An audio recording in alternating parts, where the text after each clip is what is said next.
जहां तक सवाल अभी आपने कहा कि योगी जी का एक फॉर्मूला दिया है उन्होंने कि बटोगे तो कटोगे, वो बिल्कुल ठीक कह रहे हैं। वो हमको पहले से ही आगाह करा देते हैं। एक नारा इन्होंने पहले दिया था कि बेटी बचाओ और बेटी पढ़ाओ। शुरू में जब दिया था तो बहुत अच्छा लगा था, लेकिन बाद में पता पड़ा कि वो हमको आगाह कर रहे हैं कि बेटी पढ़ेगी तभी जब बच पाएगी। और वो पूरे देश में एनसीआरबी के डाटा उठा करके देख लीजिएगा कि पूरे देश में महिलाओं के साथ अत्याचार और बलात्कार की जितनी घटनाएं शासनकाल में हुई हैं वो कभी नहीं हुई। ठीक इसी प्रकार योगी जी ने ये नारा दे करके कि बटेंगे तो कटेंगे, हमको आगाह कर रहे हैं वो। और आगाही नहीं कर रहे हैं, सुप्रीम कोर्ट का जो फैसला आया है एससी एसटी में वर्गीकरण का, एक तरफ तो कह रहे हैं कि बटोगे तो कटोगे, तो इसका मतलब क्या है कि हरियाणा सरकार ने वहां पर उपवर्गीकरण कर दिया। उपवर्गीकरण का मतलब है हमको बांट दिया।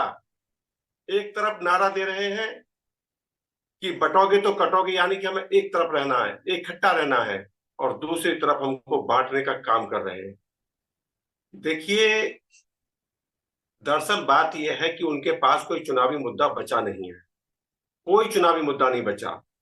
जब से ये सरकार सत्ता में आई है, सिर्फ और सिर्फ बांटने का काम कर रही है। हिंदू मुस्लिम के नाम पर इन्होंने पहले पूरे हिंदुस्तान के समाज को पूरी तरीके से बांट दिया हिंदू और मुस्लिम में।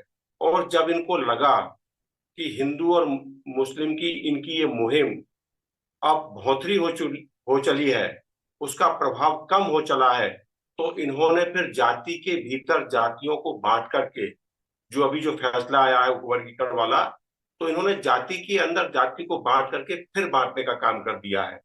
और दूसरी तरफ जो पीडीए है, पिछड़ा दलित दलित अल्पसंख्यक, और इसमें ए फॉर आदि आबादी भी होता है, ए फॉर आदिवासी भी होता है। हमारे अखिलेश यादव जी ने जो ये पिछड़ा दलित अल्पसंख्यक अलग अलग भागों में बटा हुआ था, इसको एक साथ ला करके इस बांटने और काटने वाली सरकार को बाहर करने का फॉर्मूला खोज लिया है।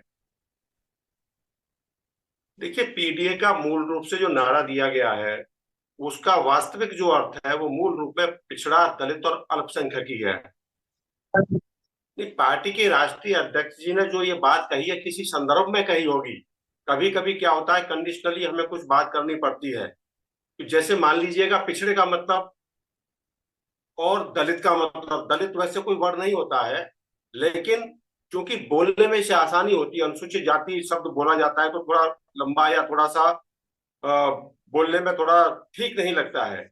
इसलिए पिछड़ा दलित अल्पसंख्यक में ए फॉर जो अगड़े की बात कहीं भी कही गई होगी माननीय राष्ट्रीय अध्यक्ष जी के द्वारा, तो किसी संदर्भ विशेष में कही गई होगी, लेकिन इसका मतलब पिछड़ा दलित अल्पसंख्यक ही है।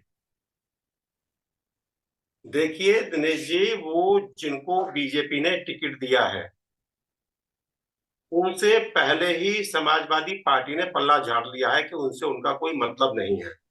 कोई मतलब ही नहीं है जिनको भी टिकट दिया गया है। तो जो पहले से ही भाजपा में है, तो भाजपा इस परिवार में क्या संग लगा पाएगी? वो तो पहले से ही भाजपा में है। तो भाजपा को पूरा अधिकार है, वो किसी भी व्यक्ति को टिकट दे सकती है। भाजपा को ही क्या, किसी भी पार्टी को पूरा अधिकार है किसी को भी टिकट देने का। तो ये भाजपा की व्यक्ति है। और समाजवादी पार्टी परिवार ने, जो सैफी परिवार के जो रिश्तेदार बताए जाते हैं, बाकायदा लेटर जारी करके कह दिया है कि उनसे कोई लेना देना नहीं है भाजपा के प्रत्याशी से। 27 में सत्ताधीश का मतलब है कि 2027 में विधानसभा चुनाव के उपरांत माननीय राष्ट्रीय अध्यक्ष आदरणीय श्री अखिलेश यादव जी सत्ता में सत्तासीन होंगे, यानी कि मुख्यमंत्री की कुर्सी पर बैठेंगे। इसका यह मतलब है दिनेश भाई, समाजवादी पार्टी उत्तर प्रदेश में 9 की 9 सीट जीतने जा रही है। क्योंकि भाजपा को तो कैंडिडेट नहीं मिल रहे थे। आखिरी दिन, नामांकन के आखिरी दिन इन्होंने कैंडिडेट घोषित किए हैं, और हमारे राष्ट्रीय अध्यक्ष जी ने अपने कैंडिडेट बहुत पहले ही घोषित कर दिए थे। 9 की 9 सीटें समाजवादी पार्टी पीडीए के दम पर जीतने जा रही है। और जहां तक बसपा या आजाद समाजवादी पार्टी का सवाल है, तो मेरा निश्चित रूप से ये कहना है कि ऐसी वोट कटवा पार्टी के माध्यम से बीजेपी किसी एकाध स्थान पर सीट निकाल ले तो मैं कह नहीं सकता हूं, अन्यथा बीजेपी अपने दम पर एक भी सीट निकालने में सक्षम नहीं है।